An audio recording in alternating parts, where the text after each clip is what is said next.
Luego he puesto un cuadro que en realidad son tipos de violencia, pero que sirven un poco como para ver las tipologías que tenemos, como el abuso sexual infantil o la violencia, o sea, la victimización de padres a hijos, o sea, el maltrato infantil, por ejemplo, o la victimización sexual, la victimización a la tercera edad, como la que voy a explicar, pero era como un poco para tener una visión general de los tipos de violencia y de victimización que puede haber. Entonces, a mí esta frase me gusta muchísimo, que dice victimización es percepción, porque en realidad todo lo que nosotros tenemos conceptualizado lo tenemos construido. O sea, nosotros construimos nuestros conocimientos y de igual forma la idea que tenemos de una víctima la construimos también socialmente. Entonces, Janov Bullman tiene 3 tipos de creencias que cree que afectan en la forma en la que nosotras percibimos a una víctima. En primer lugar, la creencia de que el mundo es un lugar benevolente. Esto significaría que a las personas buenas les pasan cosas buenas y que el mundo está lleno de gente buena. Entonces, cuando nosotros recibimos una inconsistencia conforme a esta creencia, se nos trastoca el esquema y debemos, o por un lado, justificar que la víctima había hecho algo mal para poder seguir creyendo en el mundo benevolente, o se nos desmonta y entonces tenemos que tener otro tipo de creencias, ¿vale? Luego, con el mundo con sentido y significado, más o menos ocurre lo mismo, pero es más a nivel de meritocracia, de que las personas que se le ocurran, todo les va bien, las personas podemos controlar las cosas que nos ocurren, las consecuencias de las cosas que nos pasan. Entonces, eso lo que hace es poner la responsabilidad sobre la víctima. Y por eso es una forma de la que nosotros nos podemos relacionar. Es decir, si yo pienso eso, para yo no dejar de creer en que el mundo tiene sentido y en que si yo hago las cosas bien no me va a pasar nada, justifico que la víctima algo tendrá que haber hecho para que le pueda haber pasado esto. ¿Se entiende? Y luego también es muy importante la creencia que tenemos en nuestro propio valor, porque si somos personas con una percepción muy positiva de nosotros mismos, con autocontrol y con una conducta precavida y sintiéndonos afortunados porque nunca nos ha pasado nada, también nos será como más complicado ponernos en la piel de la víctima.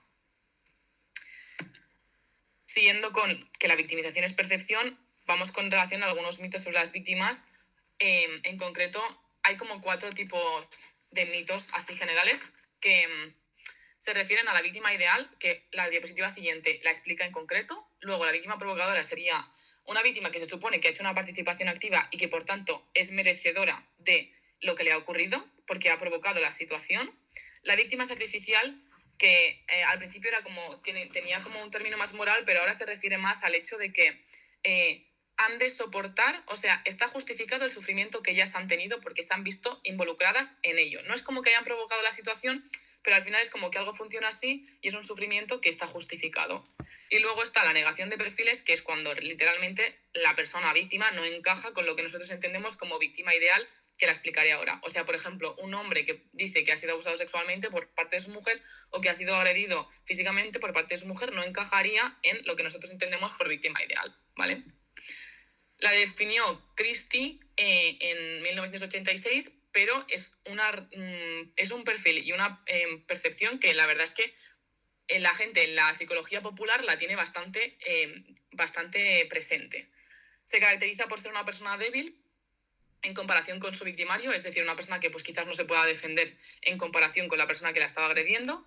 El término de virtuosidad hace referencia a que la persona estaba haciendo su día a día, es decir, no hizo nada fuera de lo normal para culparse de ello, para que pudiese ocurrirle lo que le ocurrió. El tema de la inocencia va exactamente con lo mismo, de que la víctima no hizo nada para que le ocurriera lo que le ocurrió. La victimización puntual y azarosa hace referencia a lo que nos referimos cuando decimos que cuando nos imaginamos a un agresor sexual es el típico encapuchado por la calle de noche a oscuras que te agrede momentáneamente. Esto sería lo ideal para que a alguien no la juzguen y no le den el voto de duda, porque no conocía a la persona, no tenía una relación con esa persona y ha ocurrido una única vez. Entonces, es más creíble desde esta perspectiva. Por otro lado, que el victimario sea claramente culpable tiene relación con el punto anterior, y que la víctima no sea amenazadora hacia el sistema, es decir, que no tenga características de poder o de influencia que puedan amenazar algunos intereses sociales. Al que iba en por 2.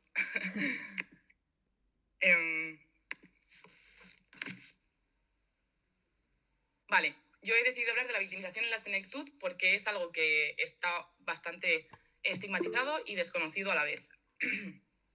La definición dice que es cualquier acción voluntariamente realizada, es decir, no accidental, que pueda causar o cause un daño a una persona mayor, o cualquier omisión que prive a un anciano de la atención necesaria para su bienestar, así como cualquier violación de sus derechos. Lo importante es que para que estos hechos se tipifiquen como maltrato, deben ocurrir en un marco de una relación interpersonal, pudiendo ser el agresor tanto una persona de la familia como una persona que la cuide en una institución, como un amigo, familiar o alguien que esté contratado para cuidar a esa persona, pero tiene que haber una relación de confianza entre ambos.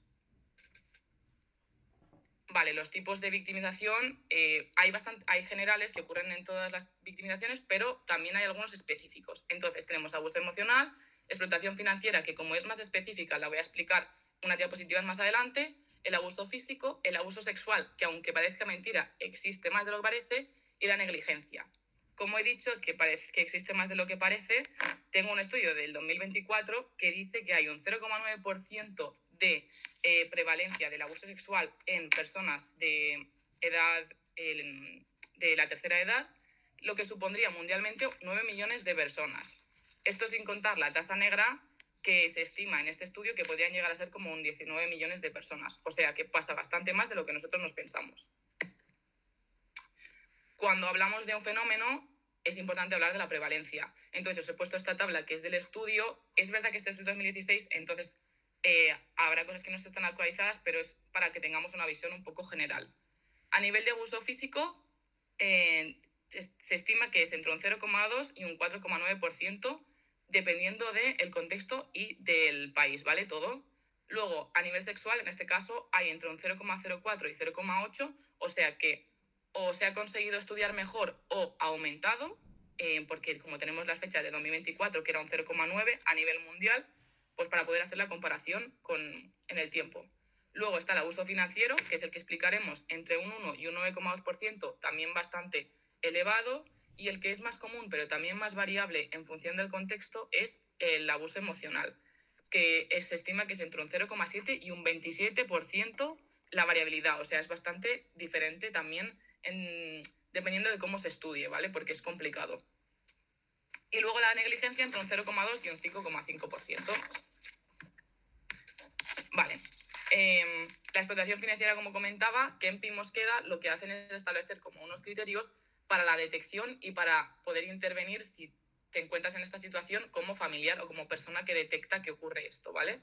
Normalmente lo que ocurre es que un anciano con problemas médicos es la persona a la que se le quitan los bienes o el dinero, ¿vale? Pero tiene que poseerlos para poder ser víctima de esta situación.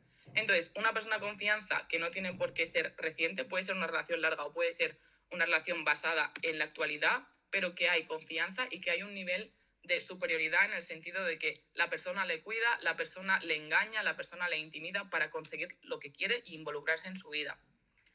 Entonces consigue que el anciano transfiera los activos a esta persona en una fase normalmente de vulnerabilidad, que se dice porque como el anciano tiene problemas, ya sea cognitivos, médicos, alguna enfermedad, pues es como que son vulnerables en este sentido.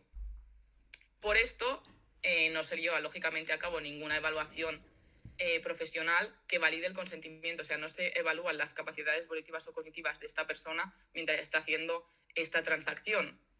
Lógicamente, nadie se entera porque la persona tiene al anciano aislado, o sea, es la persona de confianza directamente la que está ejerciendo esta victimización y por tanto no se lo puede contar a otra persona.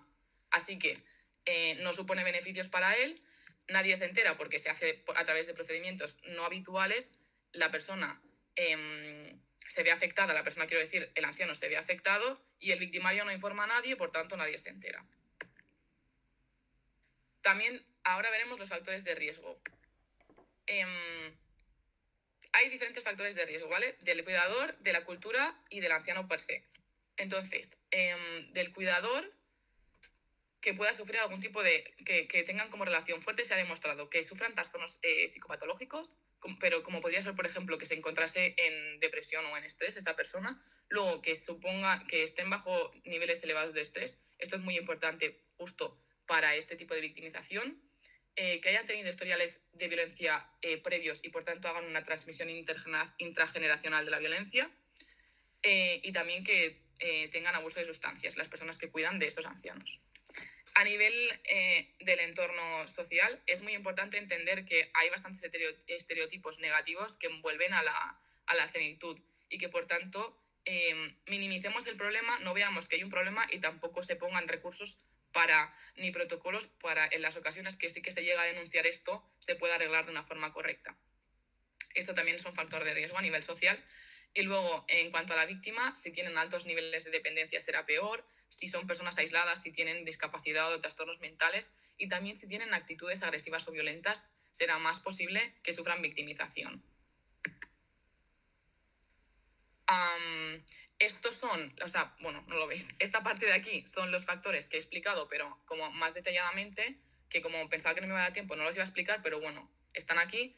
Y luego los factores institucionales son importantes porque muchas de estas situaciones suceden a través de residencias, en hospitales. Entonces es importante conocer que también los factores de riesgo son el síndrome de burnout para los cuidadores profesionales que trabajan en residencias. Puede hacer que tengan menos simpatía y que acaben tratando de una forma victimizando a los ancianos. Y luego también por parte de la institución, porque contratan a personas sin experiencia, por falta de recursos y por falta de... por creer que a los ancianos no les ocurre esto y por no querer solucionar la situación, ¿vale? Y este sería como el último punto en el que me gustaría remarcar que además de ser víctimas de riesgo, son víctimas vulnerables porque las mismas agresiones que podemos sufrir una persona adulta, la puede sufrir una persona anciana y les va a generar mayor riesgo de lesión física y de mortalidad. De mortalidad se estima que en un 7% más de multiplicado por 7 de veces puede ser más probable que se muera una persona anciana ante una misma agresión que una persona adulta. Por tanto, requieren más atención médica. Y también una cosa muy importante es que el impacto emocional que ellos reciben es bastante más grave, a nivel de que pueden tener mucha más ansiedad, muchos más síntomas depresivos y muchos más pensamientos suicidas que pueden bajar realmente su calidad de vida.